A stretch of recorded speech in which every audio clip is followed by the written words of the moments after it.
Hello, hello, good afternoon. Welcome to Mamaliez One Student Show Saturday at 4 p.m.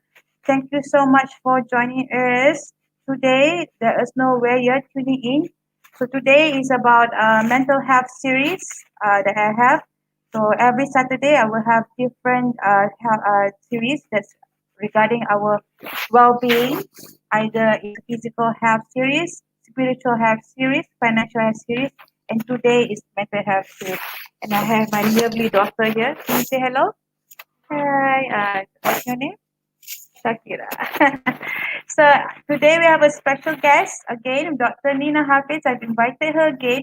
Last week we were on part one. We didn't even finish it because she has a lot more to share with us about how mental health links to mental illness. Yeah. So today is the part two, and this is Dr. Nina Hafiz. She is sharing with us her knowledge all the way from Doha, Qatar. She lives there now. And she is a clinical psychologist, School of Behavioral Sciences and Humanities, University of Ballarat, Australia, and Medical Journal contributor. Now, please welcome Dr. Nina Hafiz. Hi. Hi, Liz. Assalamualaikum. How are you? Good. Waalaikumsalam. Thank Good. you so much, Dr. Nina. Thank you for Thank, joining us again. no, thank you for having me. Thank you for having me again, Liz. Please know that I never get bored of having you at my show, okay? I've learned Okay. so much from you Thank on the you. last two episodes, and I would love to learn again from you today. Inshallah. Yes, Inshallah.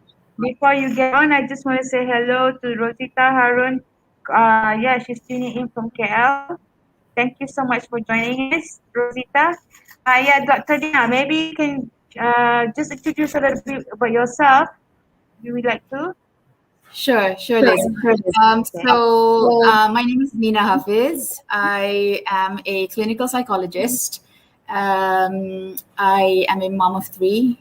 I live in Doha, Qatar, and I got to, I have the pleasure of meeting Liz when she was in Doha, Qatar. And, we have become fast friends since then. We have become very good friends, actually, since then. And it's an honor for her for me to have, it's an honor for me to be on her show, for Liz to have me on her show. So, Yes. yeah, so thank you very much, Liz, for having me. Okay. For those who don't know, she's not only one of my good friends. I was at that time when I was in Qatar. I had two children. On my second pregnancy, after delivering, I did suffer some sort of postpartum depression. So Mhm. thankfully, I have a close friend who's a doctor, right? The psychologist. So of course, she has helped me Alhamdulillah. understand what is my condition of postpartum depression and how I can overcome it. And she helped me too, and she's a lifesaver. I tell you, I was even had suicidal thoughts at that time, and I was, yeah, yeah, Liz, one of I don't think you give yourself enough credit though, yeah, because you could still experience those conditions and suffer from them and actually not seek help. So you actually, made that decision to actually open up. It doesn't matter if it was me, if it was any other mental health professional, you actually did that. I think you have to give yourself credit. You don't always give yourself credit for doing that. So it's not uh, easy. And I think you understood I think the importance of seeking, mental health help. So I think that I think really helped you a lot, a lot. yes, yeah. I Yeah. think it's very important. A lot of people are not willing to talk about what they are Right. going through inside their hearts. Right. Right. Uh, because for some they don't, there's a stigma sticking to it because they don't want people to Yes. be, yeah, weak. For them, being depressed is weak. Yeah. I this was the third episode of being depressed. I was depressed before. I recognized it, but Yeah. but on the third episode, it was even more dangerous because it went into suicidal thoughts. That I was Yeah. living in a high rise building, Yes, you were. condominium, Yeah. So that was quite a I, concern then. yes, can you imagine? I can just simply want to throw myself out of the, you know, Yeah. condominium at just split seconds, even if I had that kind of thoughts. But I remember thankfully, that. alhamdulillah, yeah, alhamdulillah, I have you, I have a lot of support in there that, it wasn't easy. And that's why I would like you Mhm. to share with us today, how is it that mental health, the link, Mhm. yeah, today to the mental illnesses. So shall we Yeah. continue on the Yes. disclaimer? Yeah. Yes, yes, please. So we're going to put the disclaimer on. It's it's basically to inform the audience of this show, the listeners to this show, that whatever we're sharing is not meant to be a substitute for professional medical advice. So you shouldn't rely on that. It's meant to be educational. It's meant to be, a catalyst for us to create awareness, for us to have discussions about mental health and mental illness. So if you recognize any of these symptoms, or if it relates to you in some way, relates to somebody that you know, seek the guidance of your doctor or other qualified health and mental health professionals if you have any questions. Okay, so we just want to make that clear. Okay, thank you, Liz. Thank you. Just before we go on, I just want to say Mhm. hello to the audience. We have Vivian Chin here. Hi, Vivian. Thank you so much Hi, for Vivian. And then Rosita was saying that well done to talk about mental health awareness. I think we need to keep talking about it. Last night, I actually interviewed Afzan, or we call her Nama Yes, Manja Baban. She is an amazing right. woman. She is diagnosed to bipolar about 2 years ago in 2019. Yeah, Mm-hmm. and but imagine uh, she had those symptoms, for a long time since she was young, and she didn't even realize that she has it until 2019, almost her adult life. Um, yes, so thank you, Rosita, for yeah, highlighting this. We have also Christopher Maggie. Thank you, Christopher, for joining Hi, in. Christopher. Yes. Okay, please let us know if you have any questions to Dr. Nina at any time. Please write down on the comment section, okay? And just say hello to us. Let us know you're listening in. Okay? Yes, Dr. Nina. Okay, let's go to Okay, the so I saw your show yesterday with yeah, Afzan. yeah. She's an amazing woman, and she's very brave to talk about her personal experience with mental illness. I think she's also bringing awareness to everyone about mental illness. She's an advocate. I think she is now a mental health aide. Ada. Yeah, Yeah, Ada. yeah, yeah.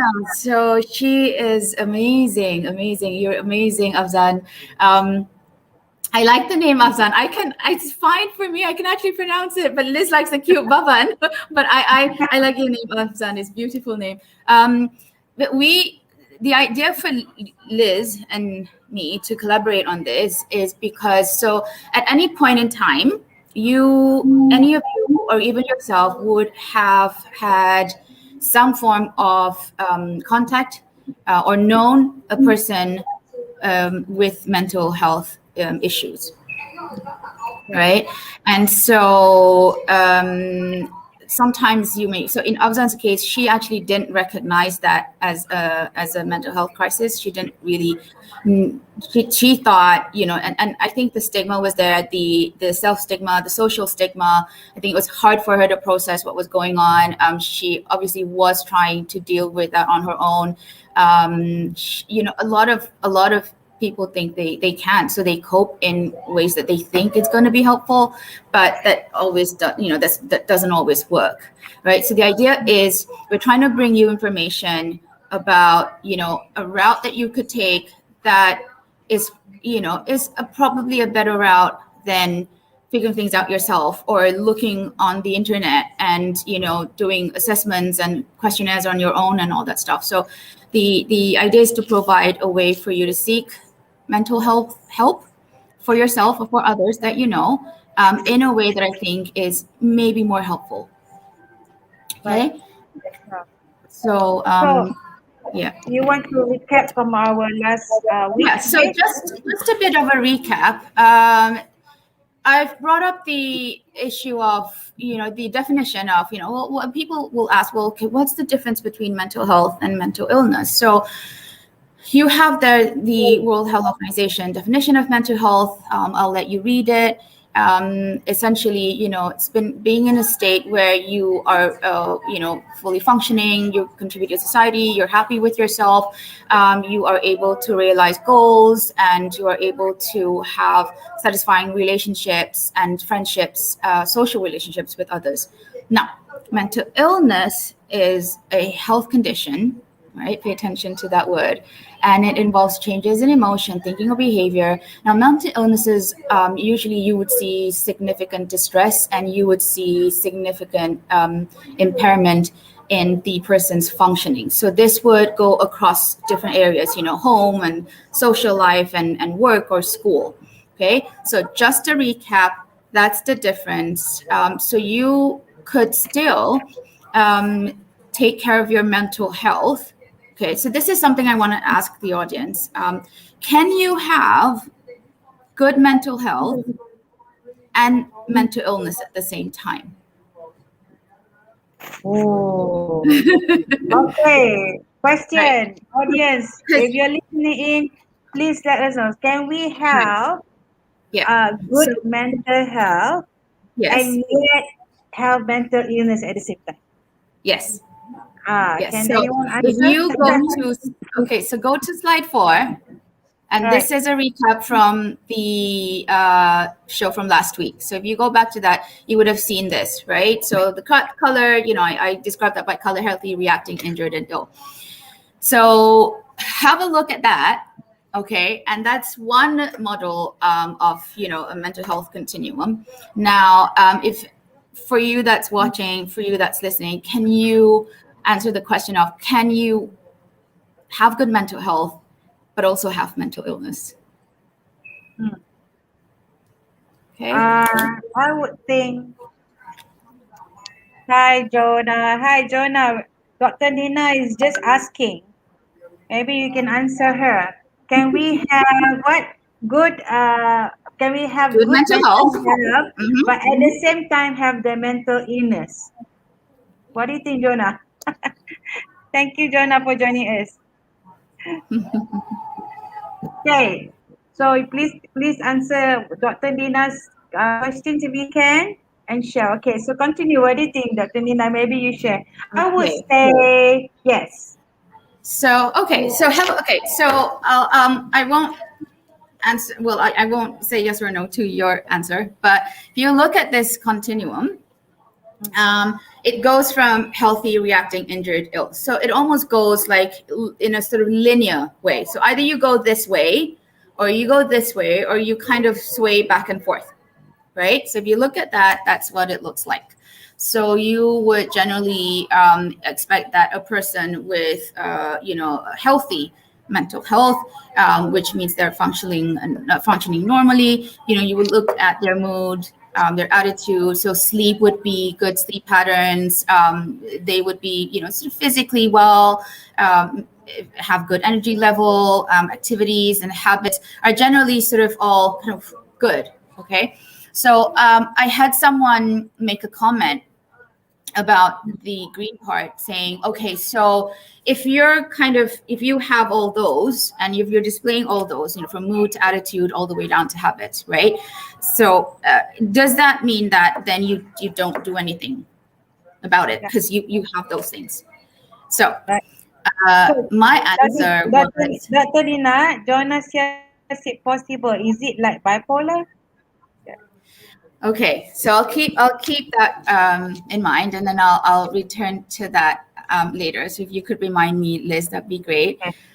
So the question I got was, okay, so if you're displaying all of that, do you then sort of, that's it? Like, do you remain there? Now, do you remain there? Depends on a number of factors. Okay, so let's say you have all of those ingredients right there. All of those things are working out and it's great for you. Okay, so if you want to maintain it, what you do is you basically, you maintain that lifestyle. So whatever you're doing, you stick to it. You break things.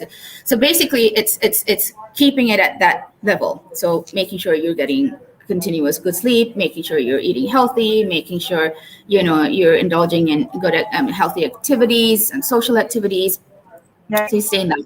However, you're assuming that that a person naturally has good mental health. Like you just come out and you have that package, Yeah. right? So if you look back at last week's session, we had a bit of a discussion about what kind of things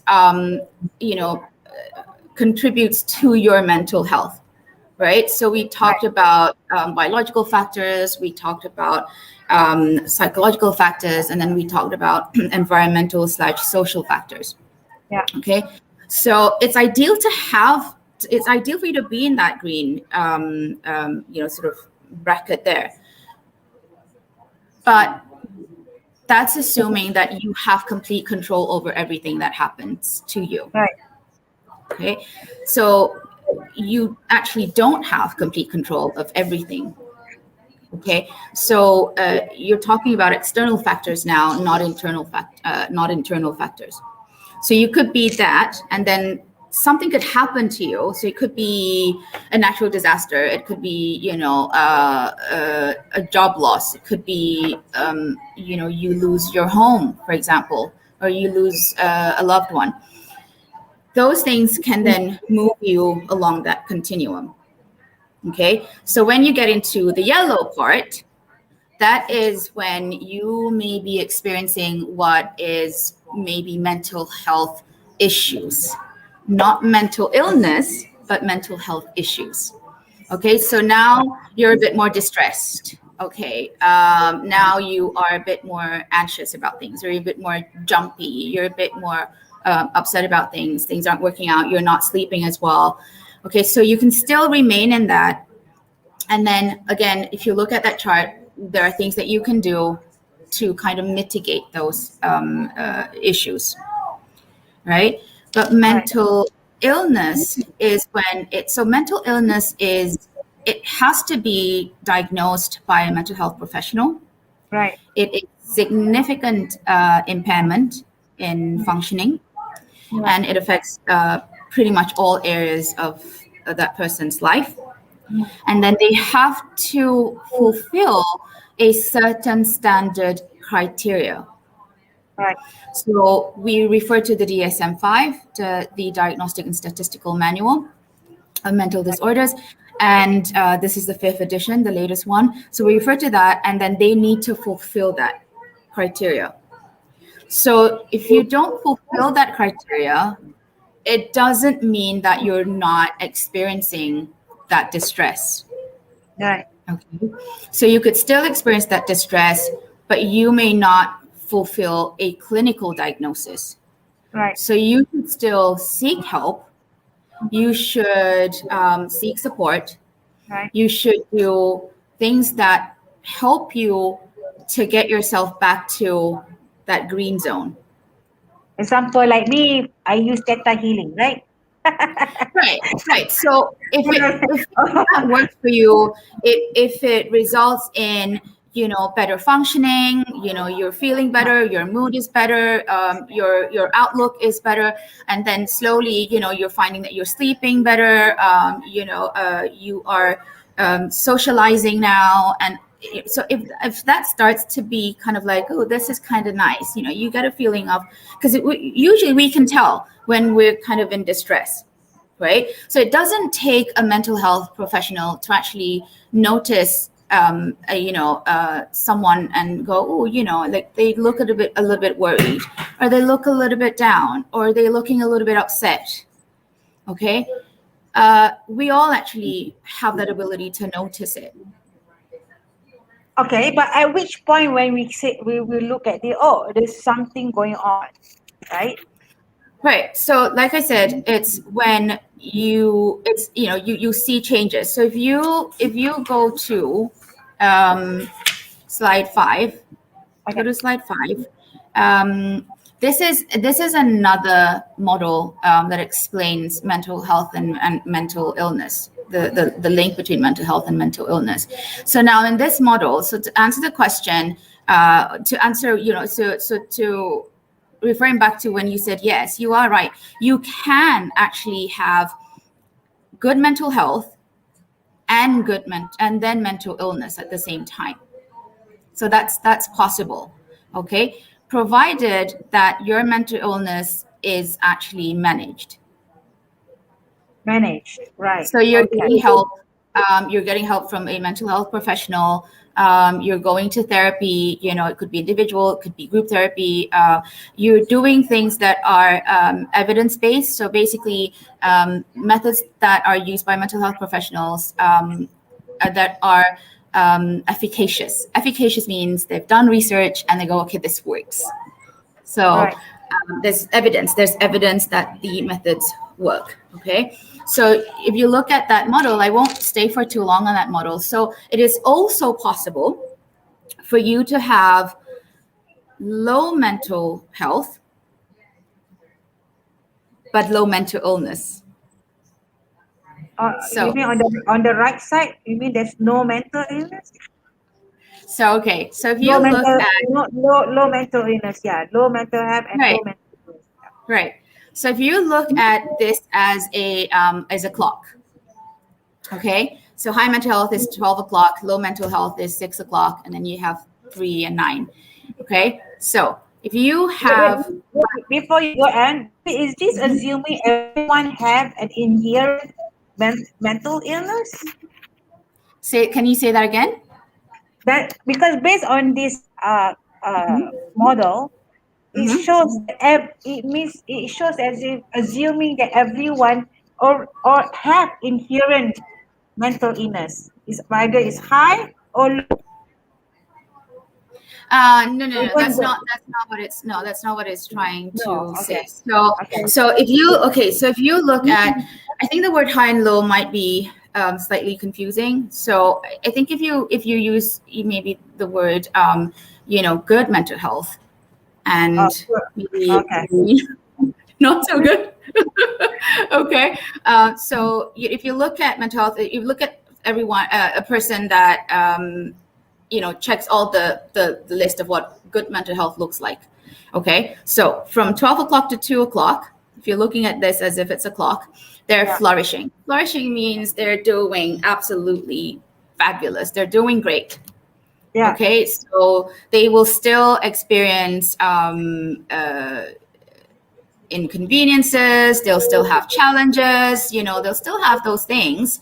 But because their mental health is pretty much at a high level, okay, they are able to, they have resilience, they're able to adapt to the changes, they're able to,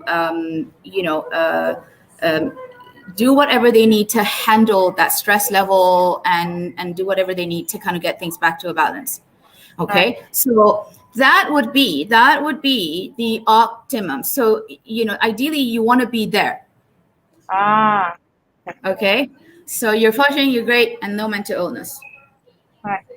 Okay, but then you could also have, fairly good mental health, and then you could have mental illness. So mental illness is also kind of on a continuum in a way. You get ones that are mild, moderate, and then severe. Right. So if your mental illness, still fits the clinical diagnosis, clinical criteria, but it is mild, then you could have, so you see that you have moderate mental health and then low mental illness. So that's another way of being. So that's kind of good still, right? And then if you go to 10 to 12 o'clock, okay, where it says flourishing and mental illness, this is where you said yes to. So you could, because you have high mental health, so just because, this is the thing, okay, just because you have high mental health does not mean that you're not susceptible to mental illness. Right. Okay, because mental illness, like we said, is a biopsychosocial model. There's not one thing that causes it. Okay, right. I want to get a case, for example, like Afzan last night. Okay, like she Mm-hmm. mentioned that a traumatic events happened to her when she was a child. Okay, Right. that's the one that started or triggered uh, Right. her probably inherent bipolar Yeah. illness, right? Which she Yeah. don't realize it. So, what difference would it make if it was detected then, and that she gets the right support Okay. at that age? If it was detected then, and what's the difference is it taking then at that So age then in compared to short, now adulthood? Yeah, yeah, yeah. So in short, studies have shown that if that happens, then there's better outcome. So, That's it. Yeah. The answer in short is it leads to better outcome. so is it possible Okay. it wouldn't go to the extreme of real bipolar? Is that what you mean? Because she was Uh, saying it became worse and worse towards when she was before she got diagnosed. That was the worst when she even had suicidal thoughts. She never had that before. It was just yeah. depression. She thought it was just depression. It was just not so extreme. It's only in 2019 that became extreme. So what I'm saying is that is it possible if it's detected earlier at younger age that Hmm. extreme would not that bipolar diagnosed would have not been diagnosed? Yeah, that's possible. Yeah, That's that's possible. my So she said that her mom had been diagnosed with depression. So we have the genetic element of that, which is the biological factor that contributes to it. And then she had, so her home environment may have been great and safe and, and loving and everything, it's all good. But then she had an environmental factor, which was this it's this bad event that had happened to her. right. So, like I say, if you're predisposed to it, then that event can trigger it. Okay. Now, a lot of the times, a mental illness diagnosis. Excuse me, Sophie. Could you please turn that down, sweetheart? Thank you. Um, if you have a mental health diagnosis, it can take years sometimes. So So, it's a long process. so that means Okay. initially it may not be so like you were saying the continuum, right? So Right. initially it's not so bad, but it can be developed over the years until the actual mental illness came out when we don't address before Right. So before. when Yeah. you don't address it as soon as you can, right? This person now is now trying to function on a daily basis, having had that significant trauma happen to them.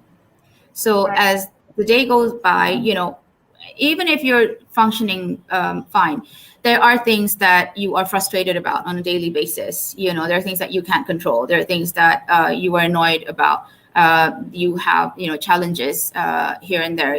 So assuming that she had those, so she was young, she couldn't really process, developmentally she wasn't able to process what had happened to her. um, Nobody actually was able to help her because maybe they didn't pick it up. Now sometimes mental illness in children, there's a bias in terms of diagnosing children, because it's often seen as, oh, it's a phase. They're gonna, Yes, right, we they're can all gonna that. Yeah. outgrow it, right, they're gonna outgrow it. Or oh, this something must have happened, but I'm sure she's gonna be okay after. uh, and then sometimes they see that as attention seeking. Sometimes they see that as Yes, misbehavior, yes, right? yes. So Yeah. it could be now that you could say, well, if you just stopped paying attention to your electronics all the time and playing electronics all the time and being on your phone all the time, then that wouldn't happen. So it's and then the other thing is, for children, they don't always have the vocabulary, okay, to explain to you how they feel and what's going on. So this is even hard for adults. So you can imagine with the limited vocabulary that a 7-year-old child would have, right? That would be maybe 10 times more difficult to explain, right? So, and then the other thing is you have a child who goes, oh, what if I get into trouble? I don't want to get into trouble. What if they don't believe me? Or they even question, go, okay, is that normal? Is that okay? What does that mean? And so they learn to ignore how it felt. They don't seek help and so on and so forth. So yes, it is possible that she may not have, gone from moderate to severe. Yeah. Right. Yeah. So now, why do we go to the next slide? How do we identify the signs where we can help the person, right? Right. So maybe you can share with us. How do we know what are the warning signs? Okay, so these are probably the signs that you want to look out for. So if you are concerned about somebody that you know, if you are concerned about somebody that you love, it could be a parent, it could be a child, it could be a friend, it could be a colleague, these are generally what you want to look for, or this is generally what you would be seeing. Okay, so this goes beyond everyday inconveniences. It's not like, oh, this is annoying because I'm stuck in traffic now, or being 5 minutes late to work, or being, a little bit annoyed because, your order didn't come through, or they got your order wrong at Starbucks. It's not that. It's actually more significant than that. So if you look at those warning signs, Afzan mentioned something about, if you're feeling sad, we feel sad at some point, we feel annoyed at some point, we feel angry at some point, but they generally don't last and continue for more than 2 weeks.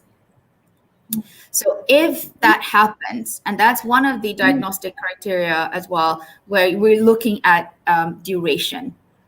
All right, we're looking at, okay, if it has continued for the past 6 months, for example, if it continues for more than 2 weeks, okay, then you start being a little bit concerned. Obviously, trying to harm, so self-harming, or suicidal ideations, suicidal thoughts, suicidal attempts, suicidal plans, then that's a big red flag. Okay, so I think Afzan mentioned that she had that, at some point. Okay, so you may also see severe out of control risk-taking behaviors, violence to others, and then violence to themselves. And then, so if we're talking about risk-taking behavior, we're talking about just really excessive drinking, excessive gambling, sexual promiscuity, right? So that's, which is quite severe. And then they may experience, physical discomfort, difficulty breathing. We're looking at weight as well. And then we're looking at sleep. We're looking at whether they are experiencing hallucinations or delusions. Okay, they may suddenly, so excessive use of alcohol or drugs may actually be an attempt to self-medicate to make themselves feel better, right? But of course, obviously that's not good for them, and that obviously plunges them deeper into a mental health crisis. So then you have drastic changes in mood, behavior, personality. So essentially, they are affected in pretty much all areas of their lives. And if you know this person, you're going to go, that's not them. Okay, so you can just tell, and you go, this is kind of serious, because they're not sleeping at all. Right. So what's the difference with some people who maybe don't sleep because they're working hard? Okay. So if you're not sleeping because you're working hard, okay, you are choosing to do so. Okay, you're choosing to do so. But if you're not sleeping because you are experiencing a mental health crisis, then can lead to mental illness. Right. You actually do want to sleep, Right. but you just can't seem to fall asleep. So either you're not falling asleep, either you can't stay asleep, either you keep waking up throughout the night, you get tired in the day, and then you are maybe more awake at night. So your sleep cycle has changed. There's either your appetite has changed as well. You're eating more or you're eating less. But it is so you're looking at significant changes. Okay, so we all go through cycles of sometimes we don't get enough sleep and then sometimes we sleep a little bit more and all that. But that generally doesn't affect our functioning, doesn't affect our social relationships, doesn't affect how we feel about ourselves. We still like ourselves, we still love ourselves, we're still able to overcome challenges. But it's only when everything kind of comes crashing down. So I remember you were telling that the top two or top three, if I remember, is of the mental illness is Yes. anxiety disorder, depression, And mood and disorders, yeah. what's the third? I can't remember. What's the third one? Yeah, yeah, What I the have. name is. I will But off try the top that. of my head, Yeah, it's anxiety and yeah. depression. So depression, Yeah, and also I don't know where does narcissistic disorder, where does that fall? There's right. also a disorder for that, right?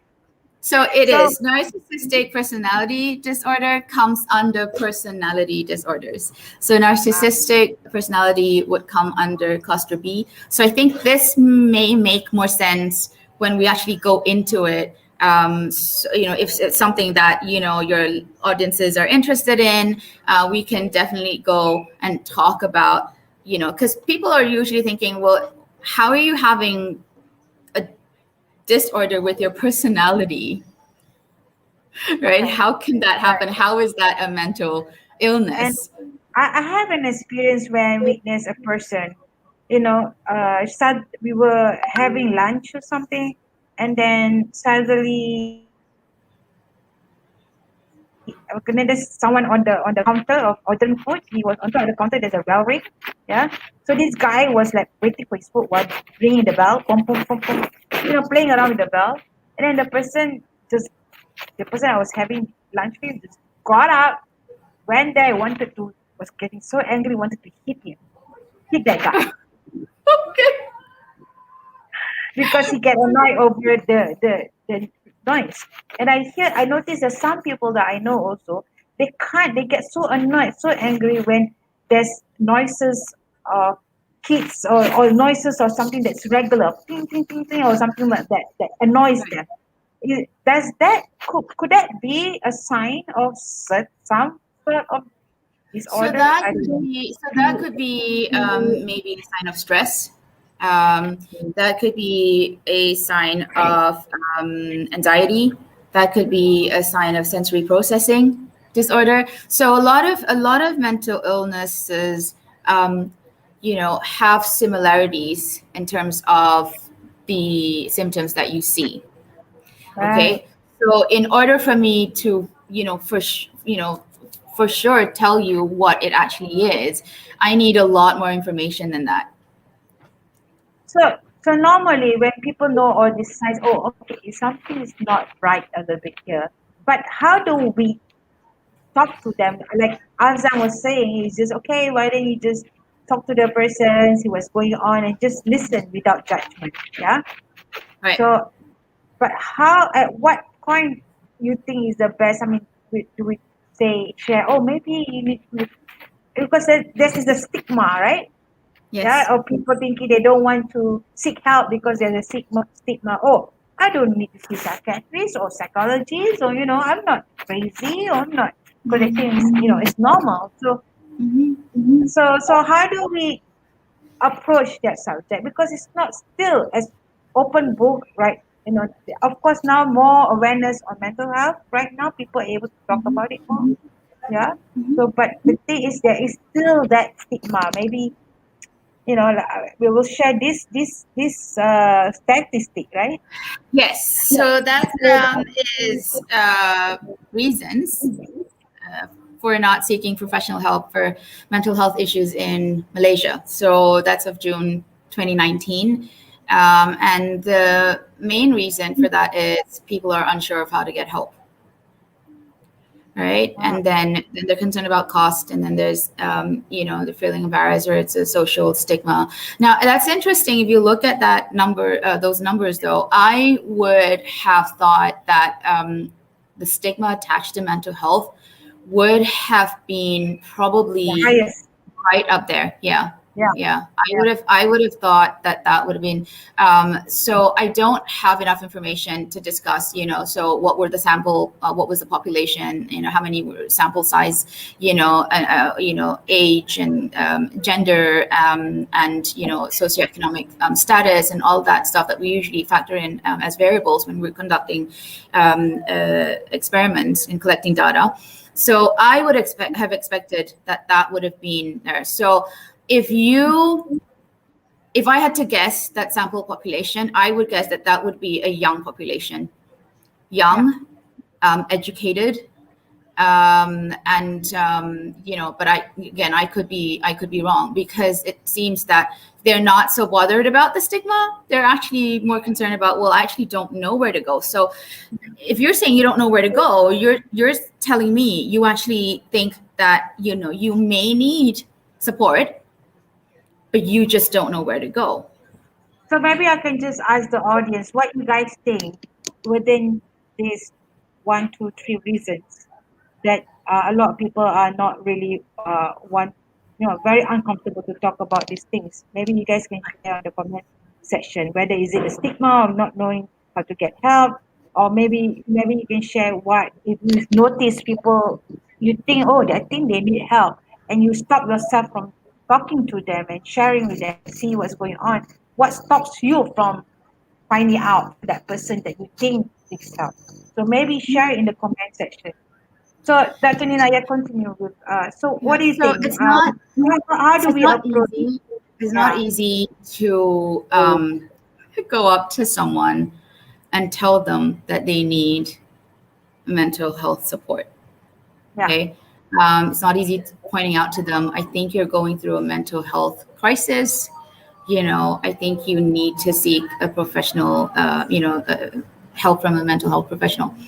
Now, if you're talking about minors, so it's the parents that get to make that decision. Now, that's assuming the parents are aware that the child needs mental health help. yeah, Okay, so the parents may not be aware.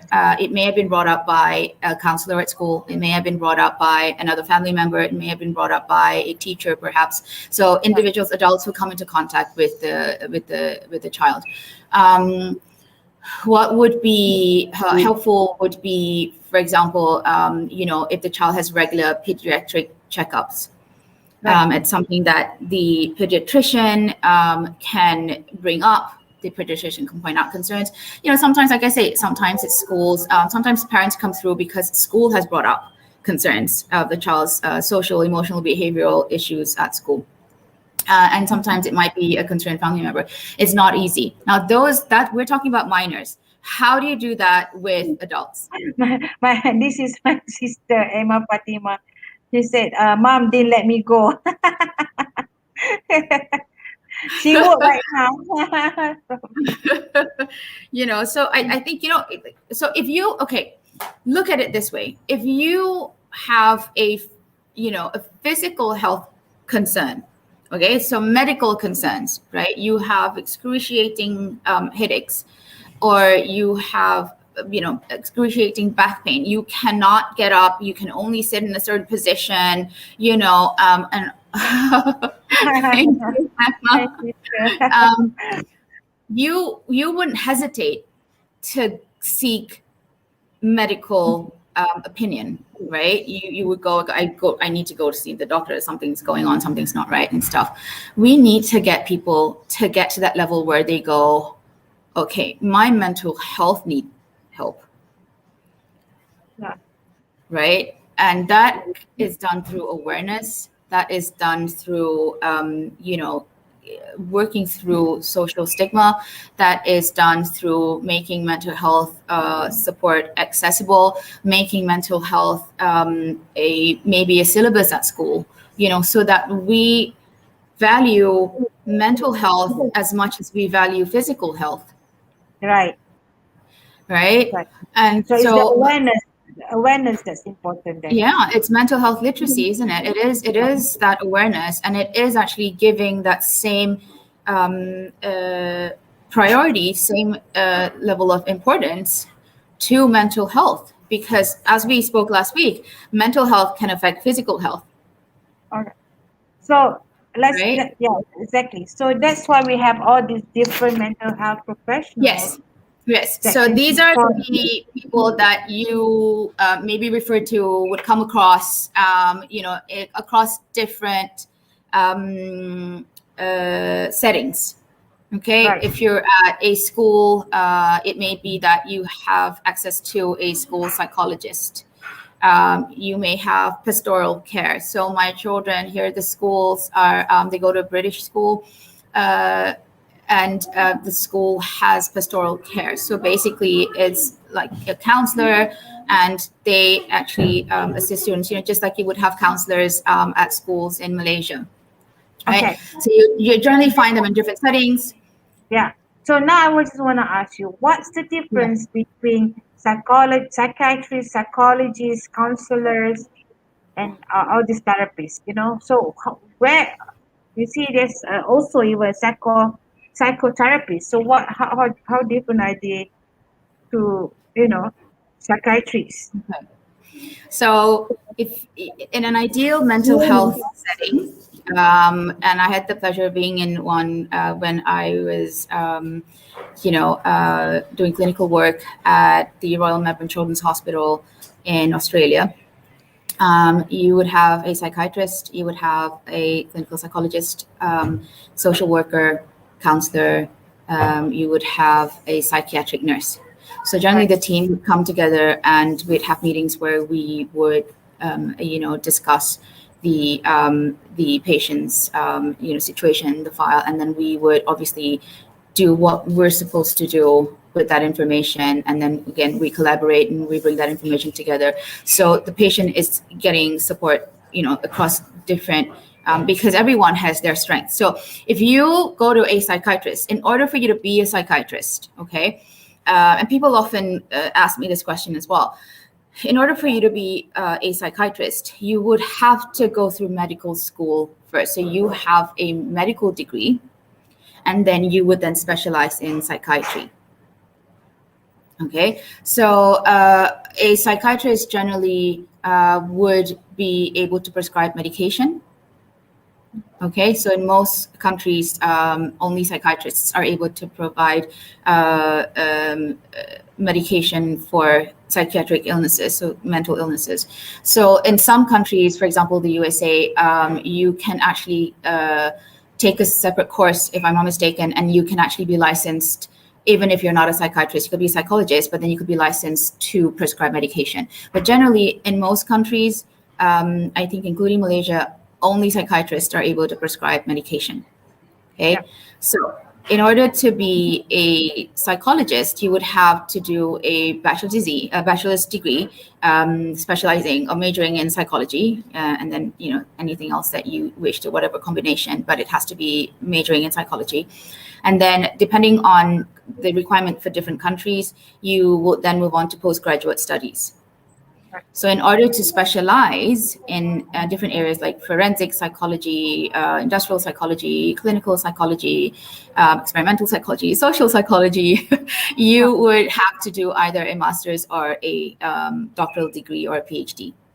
Okay. So Now, let's we say can't here I prescribe am. medication, but we You do cannot. therapy, Okay. and we So diagnose. So clinical psychologists can diagnose. A psychologist can't always, because we've had more training. clinical what? A Psychology. clinical psychologist. Huh? Okay, so they do therapy, they carry out Huh? therapy, but they can also diagnose mental illness. Who cannot diagnose mental illness? So if you have just done a 3-year degree, bachelor's degree, majoring in psychology, you actually cannot call yourself a psychologist. Ah, they have to be Right. specialized So, in another. right, you have to specialize. You have to do postgraduate. In some cases, you can do clinical experiences, supervised work. So there's different entries in terms of being able to get to the point where you can diagnose. Okay. and you can carry out testing and assessments, and then Okay. you make up treatment plans. So now I want to ask, let's say I needed help. I know I needed help. Who do Mhm. I need first? Psychiatrist or psychologist or counselor? Okay, so what you want to do is you want to go to slide 9, which is the diagnostic process. Okay. Okay, now, so essentially, this is where the process starts. Now, usually you would actually go see a doctor first, a physician or a primary care Oh, physician normal. or Okay. practitioner. Okay.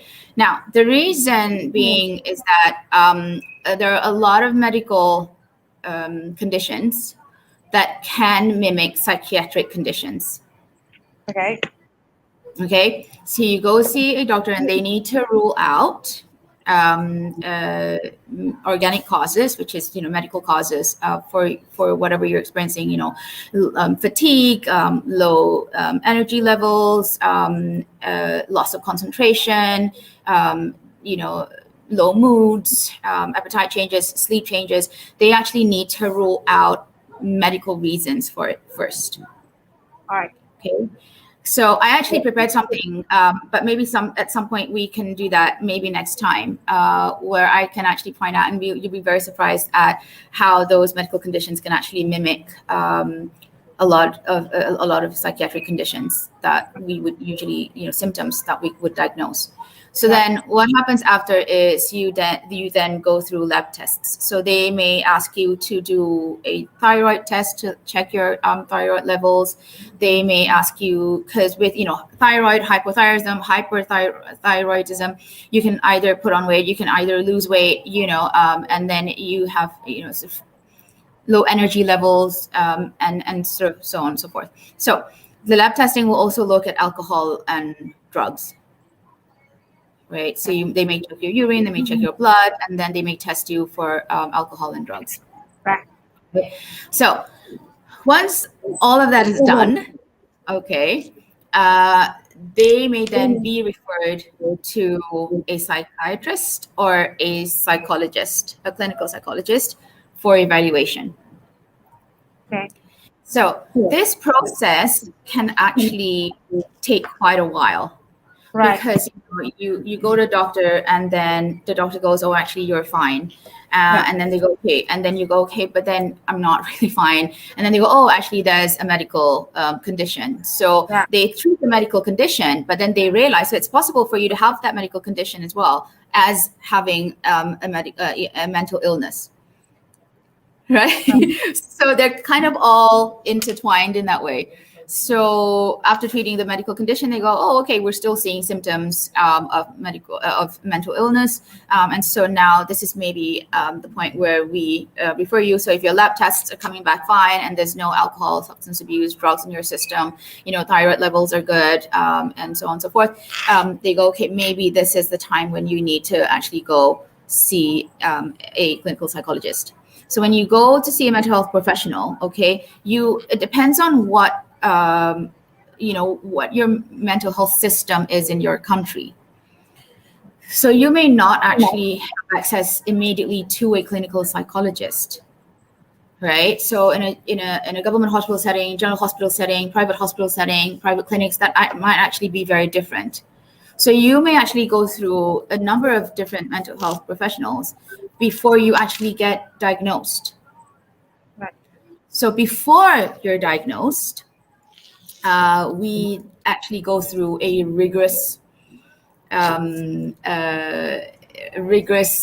system process where we would do a comprehensive interview. We would sit down with you, and we would ask lots of questions. Okay, again, bringing up things like when did you notice? So do Yeah. we go to the psychologist or the psychiatrist, depending on the medical doctor, the general practitioner suggests? Right? Right. So you might be referred first to a psychiatrist. So psychiatrists sometimes may generally say, okay, it does sound, and they can diagnose as well. And then they may say, okay, it looks to me like you're experiencing symptoms of depression. So here's a medication. This is what you do. Come back to me in 1 month's time, and then we're going to continue to monitor. And then you're going to report back to me. You're going to tell me, whether there's been changes and so on and so forth. Okay. But studies have found that if you, sometimes the best mode of treatment is actually medication and therapy combined. So what you're saying, therapy comes from the psychologist, medication comes from the psychiatrist? Generally, yes. Okay. So we can both diagnose. So it depends. It depends on what you are able to access. So where do we go to? Where do counselors come in?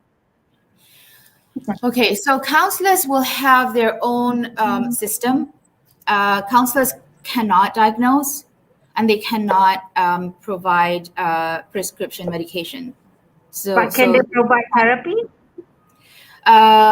They Some sort of therapy? Yes. Yes. So they're able to. Sometimes some counselors would take extra courses, specifically in cognitive behavioral therapy, which is CBT, or psychotherapy. So you can take specific courses to add onto your resume, and you're able to do that. But obviously, it goes through a rigorous process. You have to be making sure that you are, that you've passed that process, and you're able to. Again, it depends on what the regulations are. So it gave also, example that I've done yesterday. She said she went to the government and she did a test, and then she was already suicidal. And then it was September when she was going through that stuff, and they make appointment with the psychologist in December. There's a big gap, So she had said, "Oh, how can she wait?"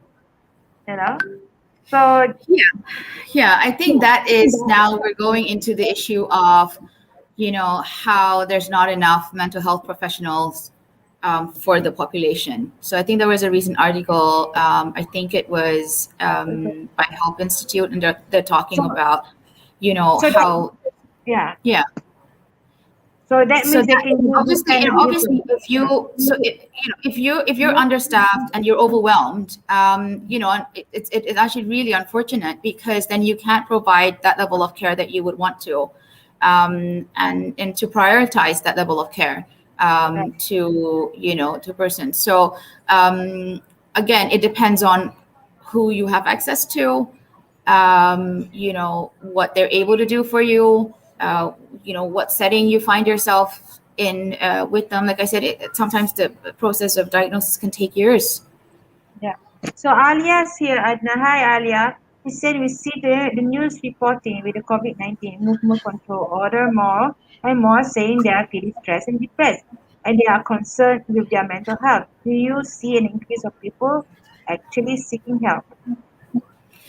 Okay, so that's a really good question, Alia. I actually won't be able to answer that, because you're looking at data that would be collected by, for example, hospitals or clinics. Okay, but if you go by the premise that if people are more aware, and people are due to the COVID situation right now, they know that they're not feeling themselves, their usual selves. They feel like they want to harm themselves. They want to harm others. Drastic changes in behavior, emotional and social functioning. Then I would guess that yes, they would definitely be an increase in people who need help. But there's a difference between there's an increase of people who need help and people who actually seek that help. Yeah. Okay, that's two very different things. So I would assume that there would be a lot of people who would need that help. Okay. This is my mom. Hi, Mama.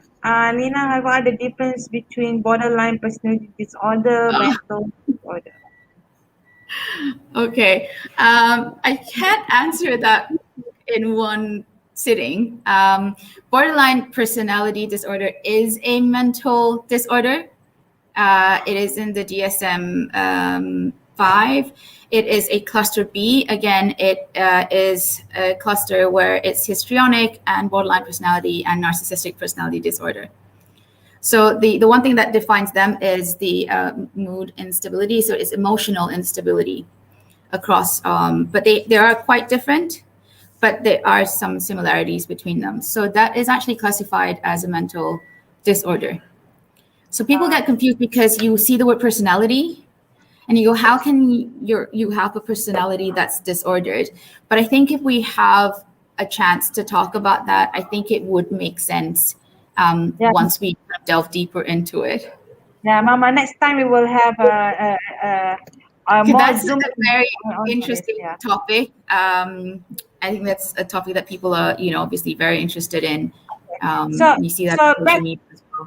Yeah, Mhm. Dr. Nina. So it's now that people, like Alia was saying, more people who might be want to seeking help.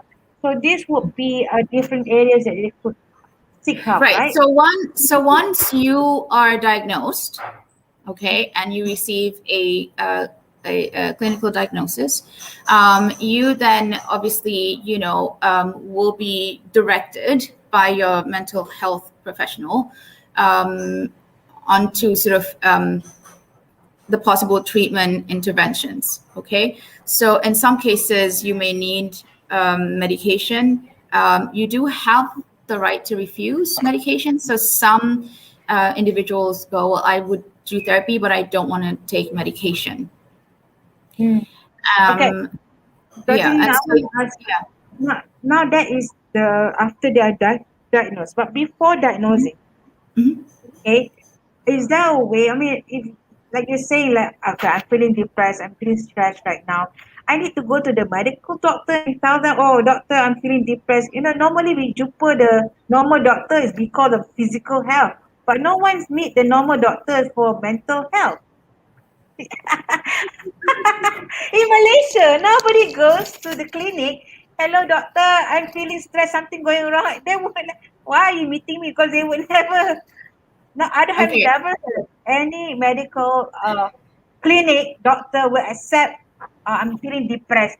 Then people will thinking, why are you meeting me? Oh, Okay. I'm feeling So this.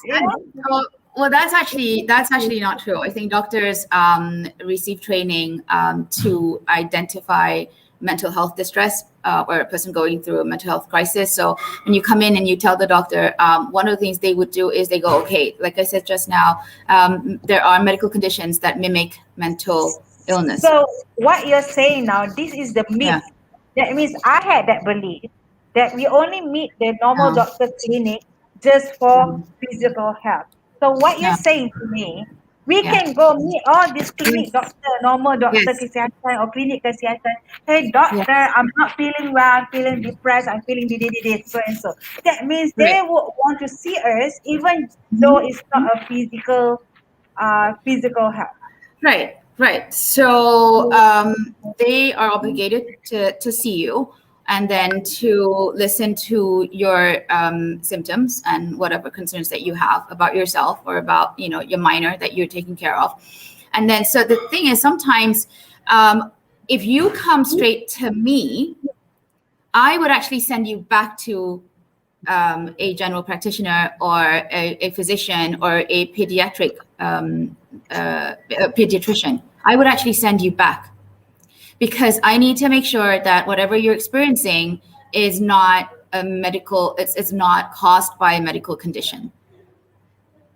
Hmm, I Okay, see. so I could still send you back and go, okay, well, I need to see, I need to look at maybe what vitamin D levels, I need to look at iron levels. So anemia, for example, could look like So depression. So what you're saying is to eliminate those Yes, physical elements first. yes. So you That's could what still have, it's still possible for you to have a medical condition and then still have mental illness. right, That's still possible. But right. we need to make sure that we know everything about what's going on with you. So we know that then, so you are getting treated for your medical condition, but then you're also getting therapy to help with, your mental health crisis. Okay. So this is why my mom's belief saying that Malaysian clinic doctor will only give meds for depression. Okay. Okay. I would actually disagree because I think they are trained. you go to a psychiatrist. I did volunteer work at one point. It was a long time ago with the Hospital Sultan Hamina in Johor Bahru. And I know firsthand that they don't just treat depression. There are actually a lot of different medications out there. The Malaysian, I would say the Malaysian medical system is right up there with all the first world countries in terms of training, expertise, and the process they have in place.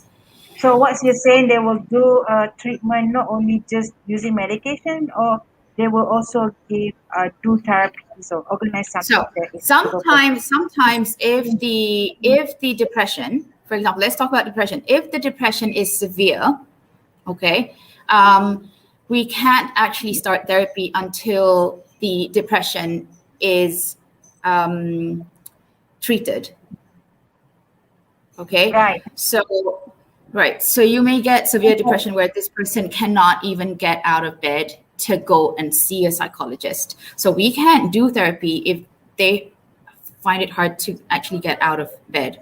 So what you're So saying is that get the treatment, then you can get the therapy. Right. So the medication may actually help balance the chemicals in the brain, and then you may feel a little bit better. But then after that, that's when it's recommended that they go then to seek therapy with a psychologist. Got it. So we do that together with medication. So the psychiatrist will continue to monitor the medication, and then it's possible for you at some point to actually be taken off the medication. Once we have done therapy, we've done changes to their environment, changes to habits, things that are good for the mental health. We've gotten them to start doing those things, so that it is possible for you to actually. So, like you said, you had 3 episodes of depression, right? So you can come out of that. There are mental illnesses that have no cure, and that you have to manage basically for the rest of that person's life. So the solutions here, okay, that I've shared with you. So mental health is not just the individual's responsibility. Okay, it's the responsibility of the whole community, right? So one of that obviously is psychiatric support and therapy, and then the other one is psychopharmacology, which is medical treatment, taking medication, and then again communities to raise awareness can have programs against drug use. They can have campaigns to increase the level of tolerance in society, to destigmatize mental illness. You could raise awareness. You could sort of educate, individuals, communities, and even people working in the medical and mental health industry. You can do that as well. So then again, we can fight discrimination. We can help fight bullying. Like I said, these things can contribute to a person's deterioration in mental health. So those are actually things that we can actually do together. So it's not just your responsibility alone.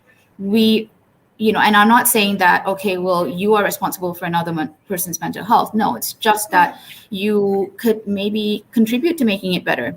We play a role. That's what I'm trying to say. Yes. So, yeah. That's really amazing that you have put that, because it's not just on that individual itself, but it's what we can do. The surrounding, all this contributes to our mental health. Right. So it's important for you to be educated, to have awareness, because maybe you don't need that, but maybe somebody you love may need it. Yeah. Right. So Alia has asked a question here. As Dr. Nina mentioned, we have the right to refuse medication, but how do we measure that for ourselves? We have the right to refuse medication.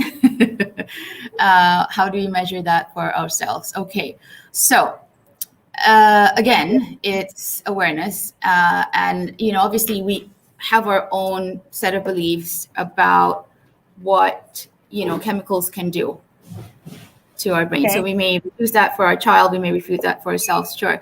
But ultimately, it's kind of, it's not an easy thing to navigate, because so I may believe that, okay, so we can do therapy, but I feel like a short course of medication may help you, get you kind Mm. of back on your feet, get you to be feeling a little bit better. And then, with therapy, you get that support as well. And then, maybe you have better outcome. Maybe you have a shorter duration of illness, for example, right? But again, you can try and convince them, but ultimately they make that decision. So that's why I Right. say, educate yourself. There's millions of journal articles out there that talk about, studies and findings and, medication. So I don't want to go into sort of these conspiracy theory area of, sort of the way anti-vaxxers would go about why we shouldn't, or we should refuse medication and we shouldn't refuse medication. And so you may find that, like I said, you may not actually be able to measure that for yourself. Ah, Okay. But you also have the right to seek a second opinion. I see. So you are going to be in some ways very involved in your treatment plan. So what you say is taken very seriously. What what you want for yourself, we take that very seriously. So I'm not going to brush it off and go, okay, and I'm not even going to say to you, no, you don't need medication. That's not my call to make. That is the psychiatrist's call to make. So Right. I do what I do, and the psychiatrist will do what he or she does. But Right. again, the patient has the right to all the information. They have the right to seek a second opinion, maybe even a third opinion. They have the right to go, okay, maybe I would like to try therapy first. And sometimes, I might say, have you ever considered medication? Maybe a short course, and then we discuss that. And sometimes, they read about it and they are empowered to make their own decisions, and they feel like, what, I'm going to give this a try. And sometimes they're quite adamant that they don't want to, and so we Right. do what we can. But we do tell them that, based on studies, this is the outcome that you can expect if you have severe depression but you're not taking medication and you're just doing therapy. So they Right. are aware of, when they make that decision, what follows after. So like I Right. said, you make an informed choice, an informed decision about, your treatment and your care. Right. So Yeah. I just want to say hello to Fahim Firdaus. He's from the audience from YouTube. Hi, Fahim. Thank you. We're about to Okay, finish. I think that's my nephew, if Oh, I'm is not it? mistaken, from New Oh, Zealand. oh, hi. Thank you for tuning in from New Zealand. So I'm Uh, thinking, yeah, I'm guessing that's my nephew from New Zealand. are you Hi. the nephew of Nina? Thank Yeah, you for can you tuning confirm that, please, Fahim? I might be completely wrong, but I have a in. suspicion that, Fahim Firdaus. Is that him? Hi, Fahim. yeah, It might yeah, be it. So, yeah, okay. it might So, be. so we'll go to the last slide. Okay. Mhm. Right. This is So this is just something for us to, to really think about. And it's not a trend. It's not a phase. I see that, I hear that a lot when children are brought in, and there's their parents or somebody who's responsible for them say, oh, I'm sure it's a phase, but the school wanted us to come in anyway, to kind of just get it all checked out and all that. It's not a phase. It's not attention seeking.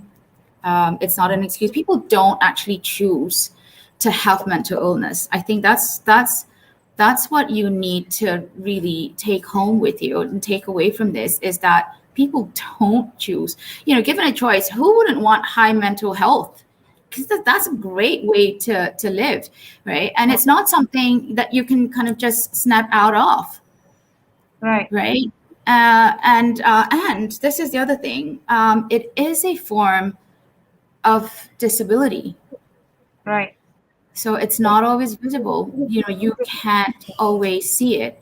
Cannot see So it. Yeah. right, you can't. And I think destigmatizing mental illness goes a long way in helping the individual, helping the family unit, helping society in general, helping the economy as well. Yeah.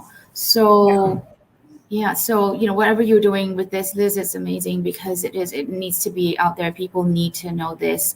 They need to, wrap their heads around this is as important as physical health. Yes, it is. So I Yeah. have a question here from Ella. Ella Kit. He says, Assalamualaikum, Dr. Nina. My daughter is diagnosed as anxiety, depression, and now mild bipolar. Please share for me to deal with her mood swings. How old Okay. is your daughter? Yeah, Uh, I'd like to know how old your daughter is. Okay, so you have anxiety, you have depression. So what you have are comorbidity. So comorbidity is when you have one or two or more mental illnesses at one time. wow, Okay. Yeah. that's a So lot. yes. So it's not like okay, you just have one mental illness and like that's it. It is possible for you to have more than one mental illness at one point. Okay. Um, so my question to her would be, is she taking any medication right now? And then my second question is she going to therapy? Right. So Seventeen. okay, so she's a teenager. She's 17. Um, and then so again, is she medicated and is she receiving therapy? That's my other question. Okay, because if you are medicated, okay, you have anti-anxiety medication and antidepressants.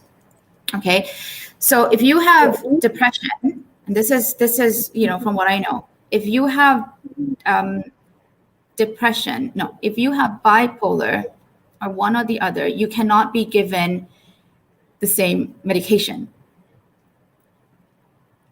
Of So course. if a person actually has bipolar, but is given medication to treat only depression, it can actually make the bipolar worse.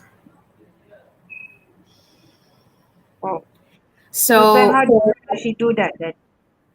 right. So well, again, I need to make sure if she is experiencing depression or is it bipolar right now. So maybe what she's saying is first it was anxiety, and then she was then diagnosed with depression, or they may occur concurrently. However, that depression has now, um, Become you know, bipolar. yes, has now become. She's now received a diagnosis of bipolar instead. So it's possible for you to have. So depression and bipolar are mood disorders. So it's not unusual for you to have long periods of depression followed by a short period of mania. Okay, so she's on medication. Is she receiving therapy in any way?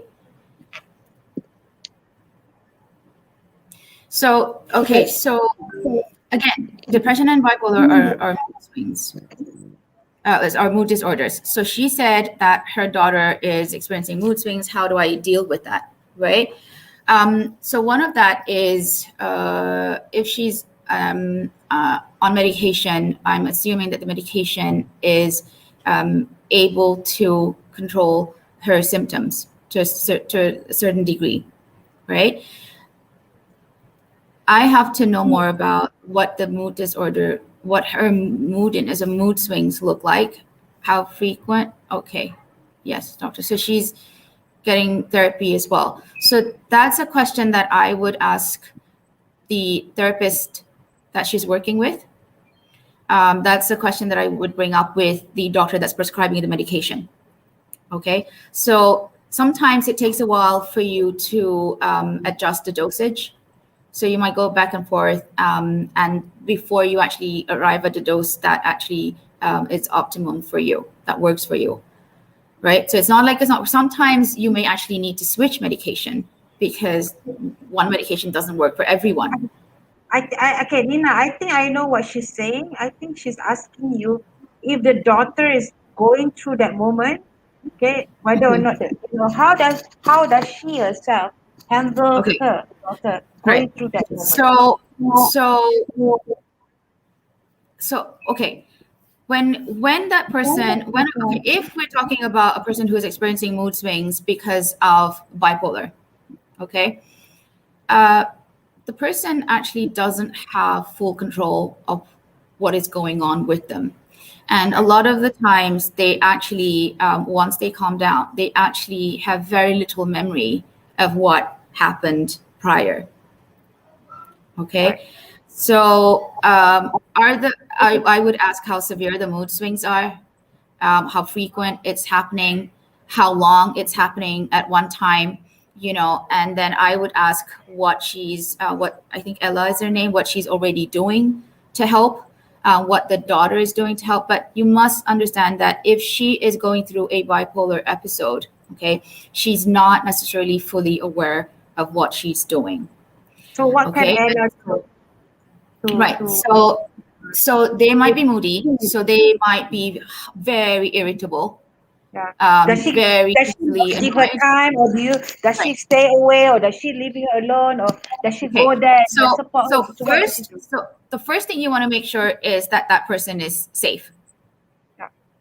Okay. You want to make sure that she's not near anywhere, in a place that she could harm herself or that could be dangerous for her. So ensure that she's in a safe place. Now, try not to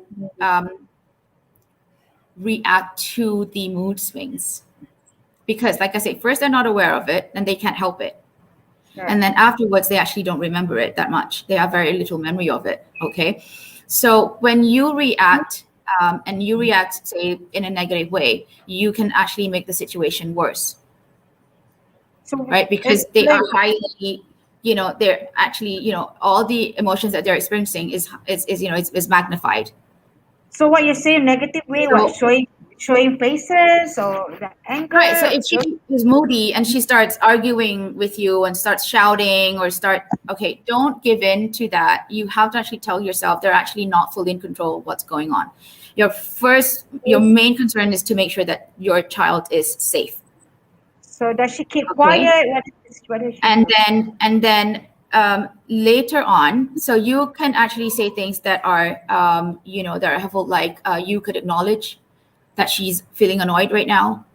You could say, okay, I can tell that you're feeling annoyed right now because when you're feeling annoyed, this is what you do or this is what you say. So I see that you're feeling annoyed or I see that you're feeling irritated, right? So acknowledging it, being a safe space, being a safe place for that person. So not judging, not engaging in whatever mood they're going through. So you don't want to exacerbate it. So you don't want to make it worse, Right. right?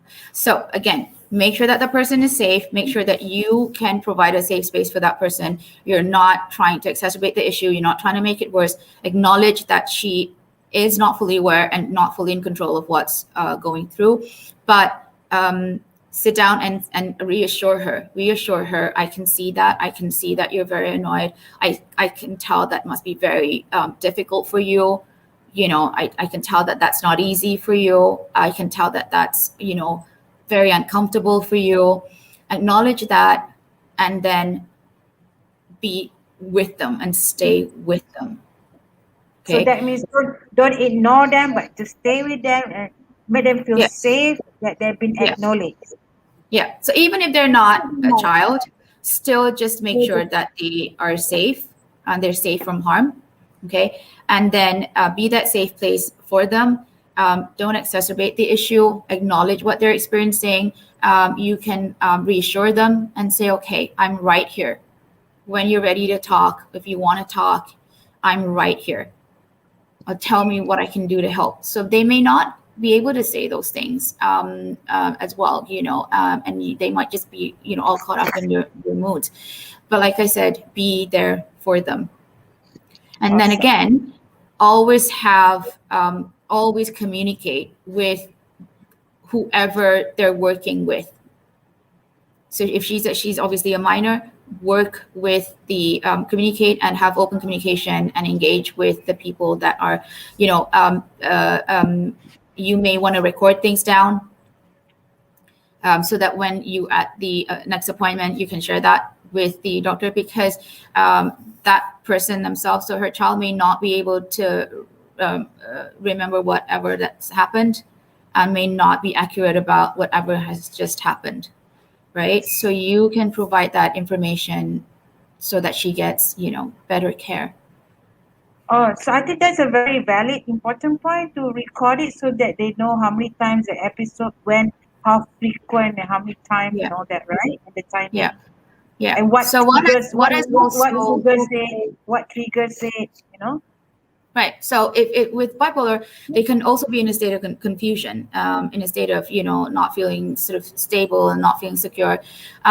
What you could do as well is, when they're not experiencing that mood swing, so when they're sort of relatively calm, you want to say to them, you want to get them to identify people that they can really, really trust. Okay. So it could be a parent, it could be a very good friend, it could be a partner, spouse, and then tell them that, you have to trust us and let us take care of you when you're not able to do that, when you're in a position that doesn't allow you to do that, to allow you to give yourself the best care. You need to trust us to help you with that. Oh, that's awesome, Dr. Nina. Yeah. I have another question from my mom. A friend went through all the process you said. After seeing psychiatrist for 2 years, she came home with medication, but is now bedridden and waiting to die. How to help her when she now refuses to go to the hospital again? Okay. That's a lot of things in there that I would ask about. I would ask about her social support that she has around her. I would ask about the medication, what medication she's on, how long she's been on that medication, the dosage. Has there been any changes in the dose of her medication? Were there evidence that it was helpful at one point? And I think one of the things that is I think really, really unfortunate is that sometimes, no matter how hard you try to help them and you try to come together and, give them the best possible help that you can, sometimes you just can't help them. So we just need to learn how to let go. Yeah, sometimes it's hard. So, you do. Mm-hmm. If you're obviously in the medical profession, you have an obligation, duty of care. You have to make sure that they're getting the best possible care, and you're looking at their whole file and making sure that they're getting that. Consulting with family, consulting with whoever is, the care is, and then making sure that they're getting access to that. But, sometimes, you think, okay, well, everything seems to be going fine. Everything seems to work. The medication seems to work. People reporting that person is functioning fine. And then suddenly, one day it just isn't. And they're not there anymore. So, yeah. Wow. So I think we have a lot of friends and family that needs help, but sometimes when they don't want our help, I think we just need to learn how to detach and let go. We've done our best, right? Yeah, we will try, and we will Yeah. make sure that we follow procedure. We've done everything we can, and check sort of everything on that list. It is sad sometimes. You just can't because they as well have the right to refuse help, and this is assuming that they are in the right frame of mind. right? That they are fully aware of their actions and stuff. They actually have the right to refuse help. But then you kind of go, well, okay, but maybe you're in a condition where you don't actually realize that you need help, right? So it's sort of, it's never sort of ending in that sense. And you go, okay, do you actually realize that you need help? Maybe your condition is making you not realize that you need help, Right. right? So there is a medical word. I might be getting this wrong. A asognosia. Asognosia. Okay, this might be completely wrong, but this is where the person actually have very little insight into their condition and may not actually realize that they're in a mental health crisis or they're mentally ill. Right. Okay. So yeah, and so then that's another issue, and usually that's higher in the population of individuals who present with schizophrenia or with bipolar. So they may refuse medication. Bipolar, for example, when they are in hypomania or in a mania, in a manic state, if you feel like you're on top of the world, you go, I don't need medication. There's nothing wrong with me. Right. I am feeling on top of. I feel great. I feel fabulous. I feel like God. Why would Right. you need to give me medication to Right. fix it? What? We don't need to fix anything. Yeah. So, okay. So I think thank you so much, Dr. Lina, for your sharing. And thank you Thank everyone for you. joining us. It's towards the end of the show. If you guys have any takeaway from Dr. Nina today, just share with us in the comment. And she'll be coming back again next week. Although next week we will have, I think we'll have financial health series. It's about Okay. property. And the week after we'll have Dr. Nina again. Under Okay. mental health series. We'll just give her a break for a while. But the week after you will see her again. Probably Okay. maybe Inshallah. I might have it into a panel. Maybe we talk about. I was thinking of talking about suicide. The depressions, that. So Right. that Right. one, I'll probably invite your friend, Alia, right? Yes. So, Yes. so probably I will message you. Maybe we'll have a panel of you to come and Yeah. discuss about this Yeah. and how. Afsan mentioned Awas just Yeah. yesterday. So She had that. So I I'm probably thinking it's the same person. So yeah, yeah. So maybe we can invite her as well. We'll see how it goes, and that'd be good. we'll That'd be talk good. more about it, and then I think it'll be fun. So anyway, thank you so Inshallah. much everyone again, and thank you. There was this. Alia said such a good session. Thank you, Alia. And Thank you, thank Alia. you, simply enlightening. Thank you, Mama. Okay, so Oh, I hope so to see you sweet. guys again. See you guys again. See And see you. you guys. Thank you. Thank you, Have a Liz. good Thank you evening. for having me. Thank Yes. you. See you guys Bye. again. Bye.